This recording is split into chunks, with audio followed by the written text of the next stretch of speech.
Hello, everyone. I hope you guys are having a great day. I continue to miss you, but I figured I'd give you a little bit of a project. Not even a project, but just something if you want to do. I know a lot of you guys are sort of stuck at home, not really sure what materials you have, but I kind of thought it would be fun to show you if you, there go my markers. If you have markers, guess what? You have watercolors that you can use. And I'll show you a sort of a fun project. Devin did a project like this. She took a whole canvas and colored it with marker, and then we went over top of it and made it look like paint. Here's the secret to it. Okay, so I'm going to go ahead and draw with my markers. Let's see. I think I'm just going to draw something simple. One of the projects that I sent home was sort of your choice art, and there were several different things to do, and one was to do a landscape, but I'm just going to do a tree. So I'm going to draw, sorry, I'm getting used to my picture thing up here. I'm just going to do a tree, and I'm going to do my little leaves going around, and I'm not making it really detailed, and just sort of making marks on here. Sorry, I might have to go stop and go shut the door because my dog just decided to join me. Which I love having my pets with me. All right, so I'm just sort of doing sort of a silly tree. But I'm going to add now maybe some highlights to it. A little bit, fill in some of these colors. You know, it's always brighter on top of your tree. That's where the sun's going to hit. And darker underneath of like where your green part of your tree is, as the shadows are there. And this really is sort of a quick tree. Remember, there's no perfect looking tree. They're all different, which is what makes them super great. I'm just gonna make a couple branches go up there. I'm gonna add some yellow now for where the sun's really hitting it. You gotta be careful because the yellow marker will actually pick up the darker color if you go over top of it. So I'm trying just to fill in a couple of these spots with the yellow. And again, trying not to put them on the bottom because it's a shadow and the sun's not gonna get underneath of the tree. It'll just sort of get on top of the tree, top areas. Okay, now I'm going to do my trunk. And if you guys remember, I did this project before, maybe with the middle schoolers. And it's kind of like a really narrow C and a backward C. And it doesn't really matter if you mess it up too much. Your trunk is going to be kind of like a Y as you go. I'm going to add some darker ones in there, darker color. And then I can do some really dark in there. So I'm not going to make lines because we know, here's a little hint, there are no straight lines in art, in nature, no straight lines. So it's all made up of the little teeny lines. So if you notice, I'm not even filling the whole thing in. I am going to put maybe an indication of some branches someplace. So I'm so sorry, my dog's down there snoring. I do have these markers. They're really thin pointed. They're not going to work as well, but they will still give you a little bit of that detail in there. They won't transfer to paint. I'm so sorry. Like seriously, Source snores a lot is right underneath my feet.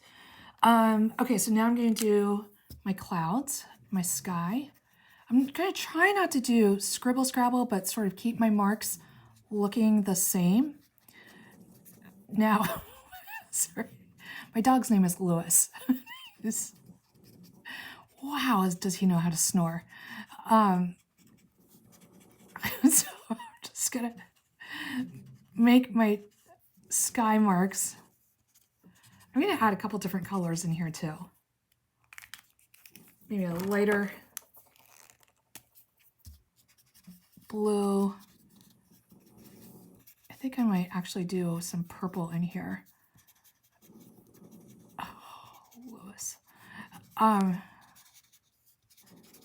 I'm wondering if Mrs. Mugle's dog River is going to end up snoring as loud as my dog Lewis does. Always makes it fun when you're trying to get work done.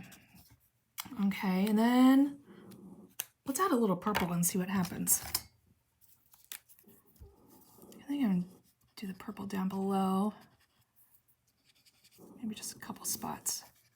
Not a lot. It'd be kind of fun to try to do this like a rainbow or in a sunset pattern. That would be great too. Okay, I'm going to go back in and do a little bit of grass. Again, just doing really, really quick marks with this. Now, if you've been following along, you know I'm not going to just do one shade of green, but instead several shades. I continue to do my lighter shade in here. So these markers are sort of a brush tip on this side, which I like, but if you have Crayola markers, they work just as well. Prang works. Anything with a broader tip on it will work well. And then I'm going to throw maybe a little bit of yellow. Maybe 1 or 2 spots of my dead grass, because I've got some dead grass out there that has not started growing yet.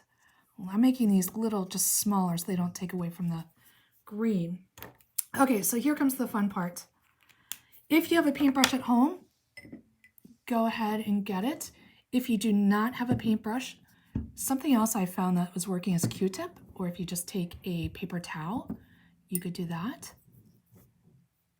Okay, and now look what's happening. I'm putting it over top of my green, and all of my colors are mixing together like watercolor. I'm going to start at the light part, the top where the light is, so that my dark doesn't run into my yellow, my lighter part. Now, because we're doing this, I can change the shape of my tree because I have all this paint color going. We just made watercolor. While my paintbrush still has all of this green on it, I'm going to go over top of my grass down here. So kind of the fun part is that grass, those blades still show through where I did the marker part, and where the marker ink is mixing with my water is we're getting sort of that blended background. Okay, I'm going to rinse that off. If I was smart, I'd have a paper towel here, which I don't. So I'm going to hope that most of my color's off. Now here, I'm just blending some of my color. Remember, for those of you who've done watercolor in the class before, we've talked about wet on wet and how it will bleed if it goes next to another watercolor where there's lots and lots of color.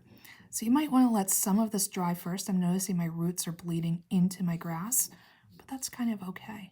I'm okay with that. So you can see where my paintbrush is pointing. There's that one really fine marker that I used to make some of the details. That's still there. It's a little bit more of a permanent marker. Now, here comes the fun part. I hope I have all my brown off. Now I'm going to start mixing my sky. How cool is that? Make sure you have lots of water or else you're going to get that dry brush mark happening. If you can't remember what the dry brush mark is, look what right down here. You can start to see more of like pencil marks or marker marks instead of blended. So you want to have more water in there for your blended. Kind of fun. All right, so I think you guys get the idea of what I'm doing. But I want to teach you something else. While we have our markers here, if I make just a little bit of a square here and fill it in, I guess maybe now I can turn it into a circle, I guess, because I'm going around this there. And then I could do it with another color. We are making a paint palette. Isn't that cool? You'll see what I mean. So as long as I'm saturating it with a lot of color there, I can dip my paintbrush. I'm going to try to scoop off as much water.